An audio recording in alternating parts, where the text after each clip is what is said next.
Hello friends, मैं प्रशांत आप सबका आपके चहेते सेक्स एक सुखी जीवन का मंत्र डॉक्टर विजय दहीफले के साथ इस खास कार्यक्रम में तहे दिल से स्वागत करता हूं। दोस्तों, हमें जब भी कोई मेडिकल इमरजेंसी आती है या फिर स्वास्थ्य से जुड़ी कोई भी परेशानी सताती है, तब हम क्या करते हैं? सबसे पहले हम वो सारी चीजें हमारे फ्रेंड्स या फैमिली के साथ शेयर करते हैं। पर दोस्तों, जब भी हमें कोई सेक्स से जुड़ी परेशानी सताती है, तब हम ऐसा नहीं कर पाते, क्योंकि इस बारे में बात करने में हमें शर्म आती है, हम झिझकते हैं। पर दोस्तों, अब शर्माने की बिल्कुल जरूरत नहीं, क्योंकि डॉक्टर विजय दहीफले आपके सारे सेक्स रिलेटेड सवालों के जवाब बहुत ही पॉजिटिव तरीके से जरूर देंगे। दोस्तों, शो को शुरुआत करते हैं, लेकिन उसके पहले जानते हैं डॉक्टर विजय दहीफले इनके बारे में। डॉक्टर विजय दहीफले ये सेक्सोलॉजिस्ट, यूरोलॉजिस्ट और एंड्रोलॉजिस्ट है। डॉक्टर के क्लिनिक औरंगाबाद, हैदराबाद, दिल्ली में द्वारका, पुणे, नवी मुंबई में नेरुल, दादर, अंधेरी, कल्याण, नासिक, अहमदाबाद और दुबई में है। डॉक्टर विजय दहीफले का भारत एवं अन्य देशों में कॉन्फ्रेंसेस और सेमिनार के लिए आना जाना रहता है, जिसमें डॉक्टर सेक्स रिलेटेड सलाह मशवरा करते रहते हैं। तो चलिए शो को शुरुआत करते हैं। डॉक्टर साहब हमारे साथ हैं। Sir, welcome to the show. नमस्ते।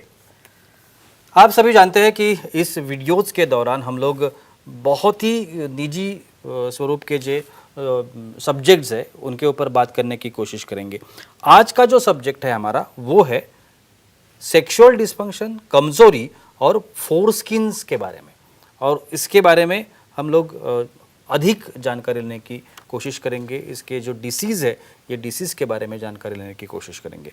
सर, सबसे पहले आपसे पूछना चाहूँगा, ये जो बैलेनोपोस्थाइटिस होता है, ये क्या होता है? डेफिनेटली जी प्रशांत जी, यहाँ पे जो हमारी सीरीज चल रही है सेक्स एजुकेशन, सेक्सुअल अवेयरनेस और सेक्सुअल सेफ्टी, इसके अंतर्गत बहुत ही साइंटिफिक इंफॉर्मेशन हम ले रहे हैं।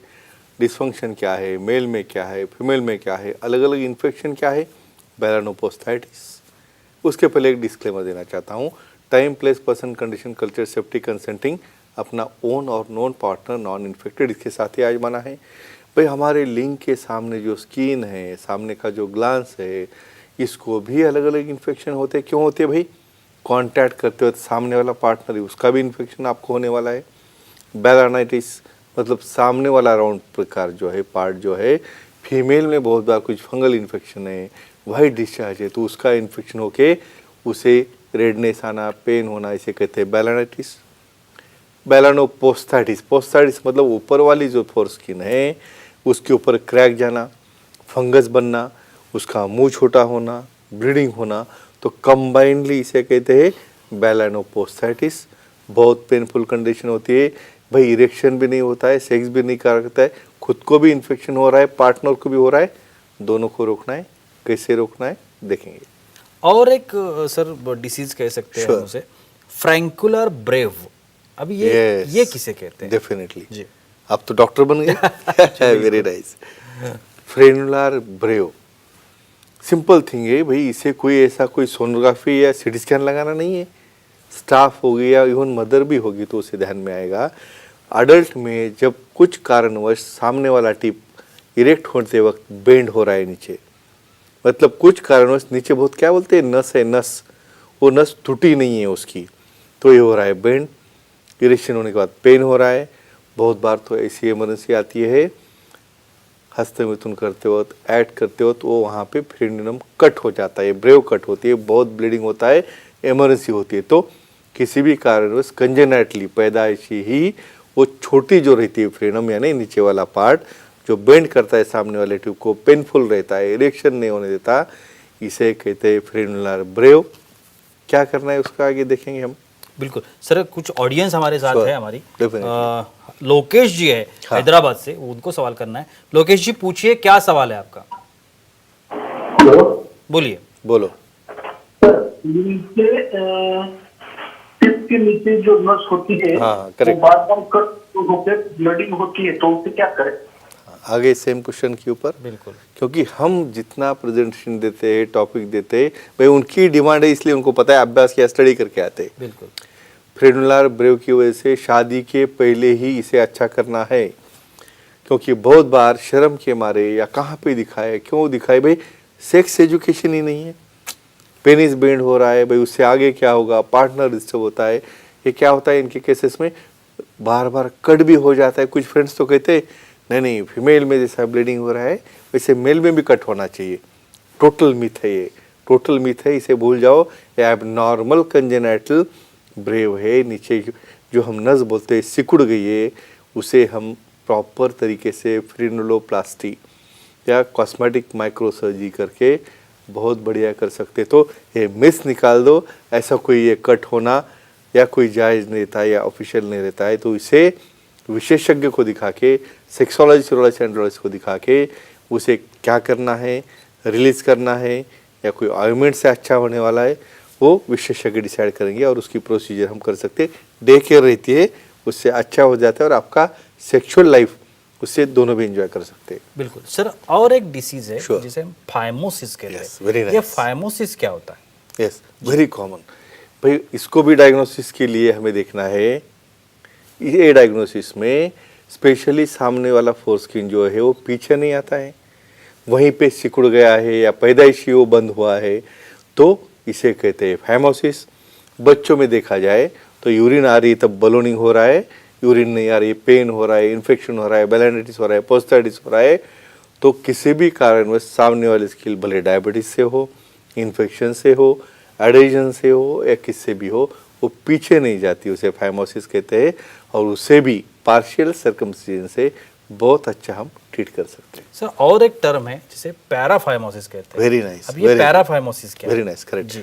अभी समझो इस प्रकार से टाइट स्किन है, बहुत बार रात में इरेक्शन हो जाता है, फीलिंग्स आती है तो उसको ध्यान में नहीं आता है, अपने हाथ से मास्टरबेट करके उसको पीछे ले लिया और पीछे लेने के बाद स्किन आगे लाना ही भूल गया, तो क्या हो गया, पूरा का पूरा ऐसा टायर बन गया, पूरा स्वेलिंग हो गया। और ऐसे केसेस में जल्दी आप ट्रीट नहीं करो तो इतना टाइटनिंग होता है, बहुत बार ग्लास ब्लैक हो सकता है, तो इसे मल्टीपल पंक्चर करके हमें उसे अर्जेंटली रिलीज करना है और फ्यूचर में जाके अगर उसका स्लेटिंग करना है या पार्शियल सर्कमसिजन करना है, वो सेक्सोलॉजी एंड्रोलॉजी यूरोलॉजी डिसाइड करेंगे। वेरी इंपॉर्टेंट कंडीशन है, शादी के पहले ही इसे अच्छा करो, नहीं तो शादी होने के बाद ऑपरेशन किया तो 1 महीना कुछ नहीं कर पाओगे। तब तक आपका पार्टनर अंडरस्टैंडिंग वाला होगा तो साथ में रहेगा, नहीं तो भाई आपको डिसीज है बोल के भाग जाएगा। जी सर, हमारी एक फीमेल ऑडियंस है, Sure, वो भी sure, सवाल very करना चाहती है। important, रिद्धिमा जी है नवी मुंबई से। रिद्धिमा जी पूछिए, क्या सवाल है आपका? प्रणाम सर।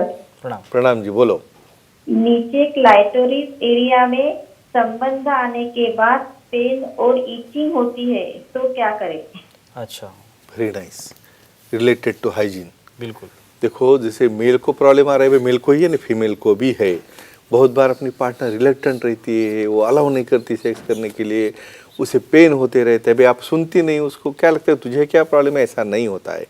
वहाँ पे क्लाइटोरिस जो सेंसिटिव पार्ट है, मेल में जैसा प्रीप्यूस है उसे क्लाइटोरल हुड है। बहुत बार एक क्लाइटोरल हुड अटैच रहती है हुड को, वहाँ पे गंदगी जमा होने की वजह से, स्मेग्मा जमे होने की वजह से, सिक्रेशन जमा होने की वजह से एडिजन होते हैं, पेन होता है, ईचिंग होता है, फंगल इन्फेक्शन होता है, इरिटेशन होता है।